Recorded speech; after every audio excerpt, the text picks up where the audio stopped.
যেমনই হোক না কেন, যদি একটু বুদ্ধি খাটিয়ে সংসারটা সুন্দরভাবে চালানো যায়, তাহলে কিন্তু আলহামদুলিল্লাহ খুব সুন্দরভাবে সংসারটা চলে যায়।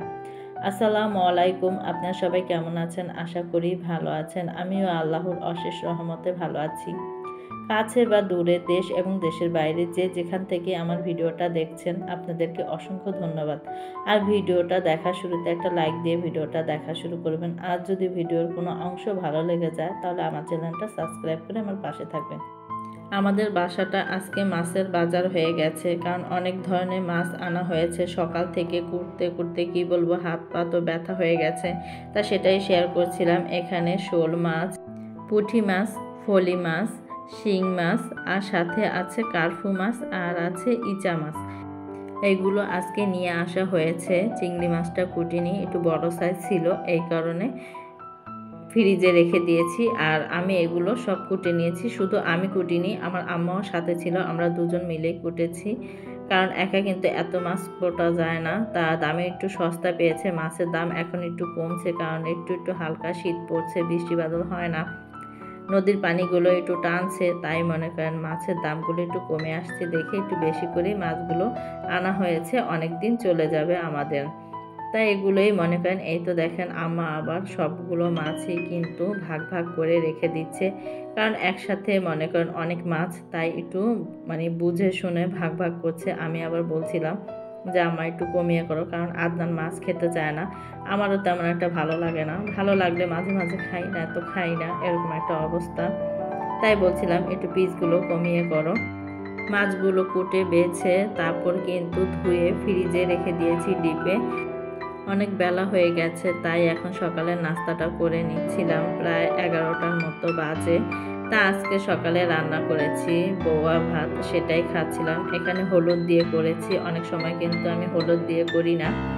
আর নতুন আলু দিয়েছি, অনেক সময় সাদা রান্না করি, আর আজকে একটু হলুদটা দিয়েছি। এখানে বেগুন ভর্তা করেছি, আলু ভর্তা, আর সাথে আছে ডিম ভাজা। এটা হলে আর কি লাগে, অনেক ভালো লাগছিল বেগুন ভর্তাটা দিয়ে খেতে, আর অনেক মজা হয়েছে বেগুন ভর্তা।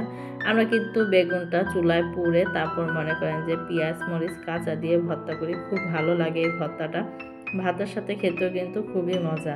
আর আলু ভর্তা কিন্তু নতুন আলু দিয়ে করেছি, কারণ যেদিন থেকে নতুন আলু খাওয়া ধরেছি, সেদিন থেকেই কিন্তু নতুন আলুটা খাচ্ছি। এখন কিন্তু আর পুরান আলু ভালো লাগে না, তাই আমি আবার ভর্তাও বানিয়েছি।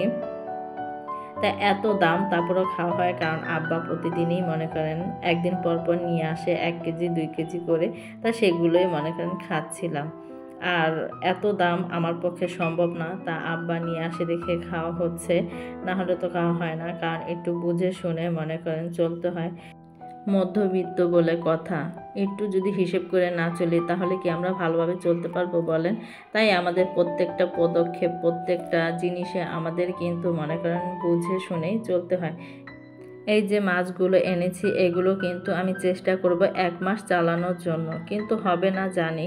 তারপরেও কিন্তু মনে করেন আমার একটা টার্গেট নিয়ে আমি থাকবো।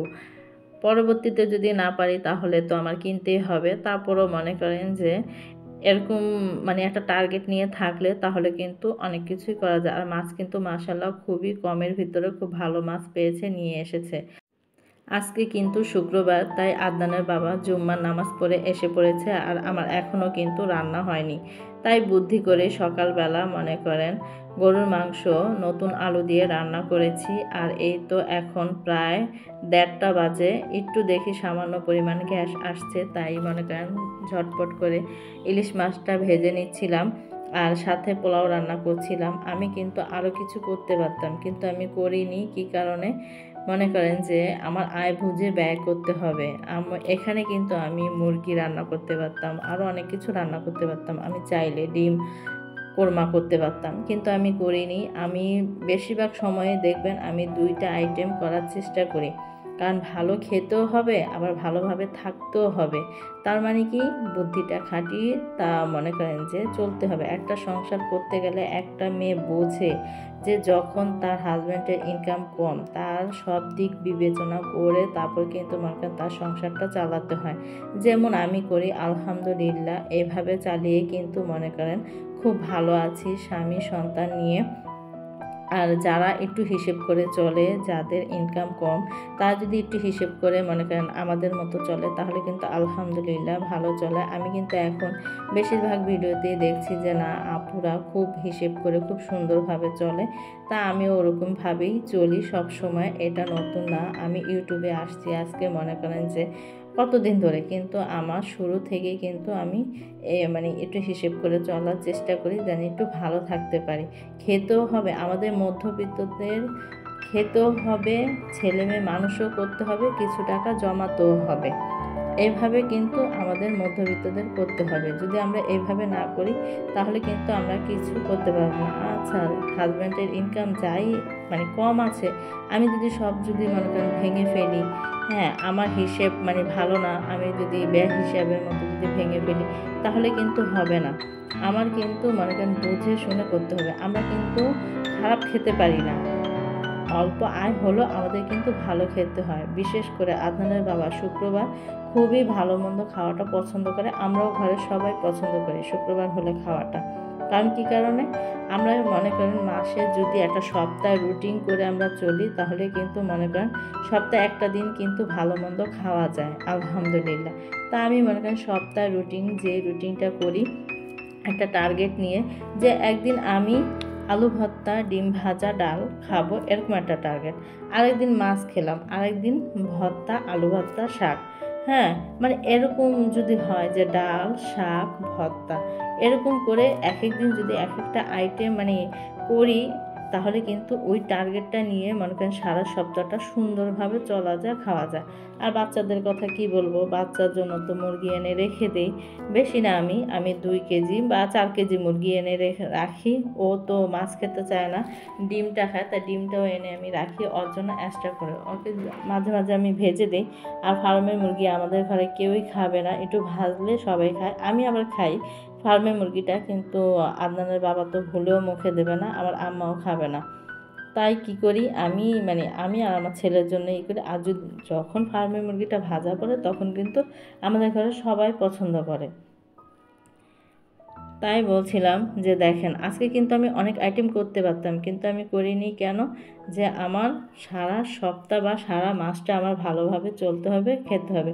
আমার কিন্তু এই 2 আইটেম দিয়ে আলহামদুলিল্লাহ খুব সুন্দরভাবে ভালোভাবে খেতে পেরেছি। আর আমরা খেতে পারি সব সময়, আমার কাছে খুবই ভালো লাগে। আর আমার থেকে আমার হাজব্যান্ড মানে খুবই সে বলে এত কিছু লাগবে না। আর আমাদের ঘরে যদি মাংস হয় এত কিছু লাগে না, ওই মাছ ভাজাটাও লাগতো না, কারণ সবসময় খেয়ে আমাদের অভ্যাস হয়ে গেছে। আবার এটাও খেতে পারি, আরও 5-6 পদ যদি এখানে দেয় সেটাও খেতে পারবো, কারণ আমার ইনকামের উপরে সব কিছু।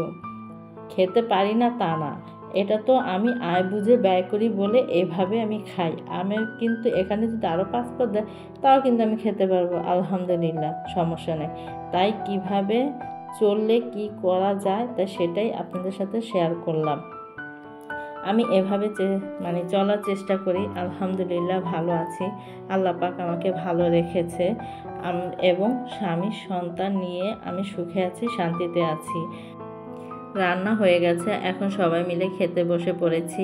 এখানে কিন্তু অলরেডি আমরা সবাই খাচ্ছিলাম, আদনানের বাবা, আমি, আদনান, তা আমরা সবাই মিলে এখানে বসেছি খেতে, তাই খাচ্ছিলাম। আর আলহামদুলিল্লাহ সব কিছুই গরম গরম এত মজা হয়েছে কি বলবো। দেখেন আদনানের আব্বু কিন্তু ভালো মতো মাংসটাও ধরতে পারছে না, শুধু গরুর মাংসটা আমি সকালবেলা রান্না করেছি, এখন একটু গরম করে দিয়েছি। আর মাছ আর পোলাওটা কিন্তু আমি এখনই রান্না করেছি, আর সাথে সাথে রান্না করে খাওয়ার মজাই আলাদা। অলরেডি কিন্তু 2:30 বেজে গেছে, কিন্তু আলহামদুলিল্লাহ 2:30 বেজেছে, তেমন দেরি হয়নি, খুব তৃপ্তি করেই খেলাম গরম গরম। আর আদনানের বাবা তো গরম হলে আর কোনো কথা নেই, তার তরকারি ঠান্ডা হলে সে পছন্দ করে না, তাকে গরম করে দিতে হয়। তা খেয়ে ফেললাম। এখন দেখেন সন্ধ্যার সময় এসে পড়েছি, পাটিসাপলা পিঠা খাবো। তা আমরা মধ্যবিত্ত দেখে কি আমাদের ইচ্ছা নেই, শখ নেই? আলহামদুলিল্লাহ বুদ্ধি করে চলি দেখে কিন্তু সবটাই খেতে পারি। আর পিঠার মৌসুম, পিঠা খাবো না তা তো কোনো কথা হয় না, এখন থেকেই কিন্তু পিঠা বানানো শুরু। তাই আম্মাকে বলছিলাম যে আম্মা, আমার পিঠা খেতে ইচ্ছে করে।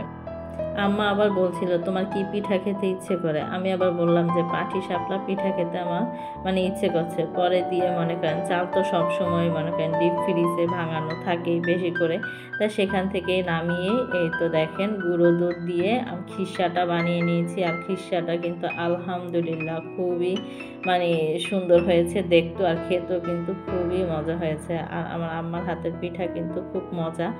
আমি তত ভালো পারি না পিঠা বানাতে, আম্মাই কিন্তু পিঠাটা বানায়। আমাদের ঘরে শীত আসলে কিন্তু সচরাচর মানে পিঠা খাওয়া হয়। আমি কিন্তু আবার আলহামদুলিল্লাহ চিতই পিঠাটা কিন্তু আমি খুব সুন্দর বানাই, সেটা আবার আম্মা মানে আমাকেই বলে বানাতে যে তুমি বানাও, তারপর আমিই বানাই। আর এমনি সব ধরনের পিঠাই কিন্তু আম্মা বানিয়ে থাকে।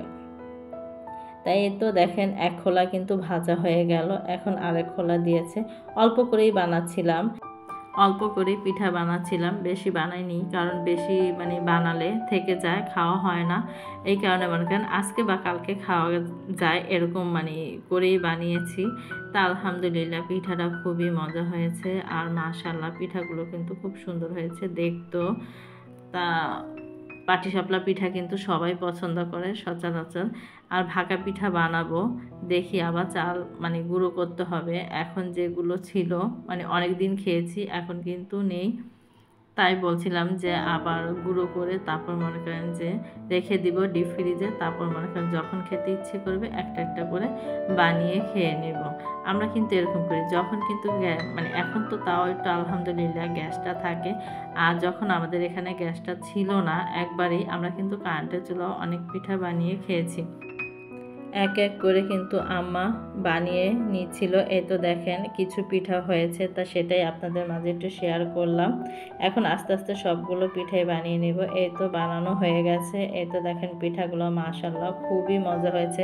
যদি এই পিঠার খিরসাটা মজা হয় তাহলে কিন্তু পিঠাটা অনেক ভালো লাগে, আর পিঠার খিরসা যদি ভালো না হয় তাহলে কিন্তু পিঠাটা মজা লাগে না। আর সমপরিমাণ কিন্তু দুধটা দেওয়া লাগে খিরসাতে। তা আমি কিন্তু বেশিরভাগ সময় যাই রান্না করি না কেন মানে গুঁড়া দুধটা দেওয়ার চেষ্টা করি। আমার কাছে খুব ভালো লাগে গুঁড়া দুধের পিঠা, তারপর পায়েস আমার কাছে খুবই ভালো লাগে। ভিডিওটা আর বড় করব না, সবাই ভালো থাকবেন, সুস্থ থাকবেন, আমাদের জন্য দোয়া করবেন। আল্লাহ হাফেজ।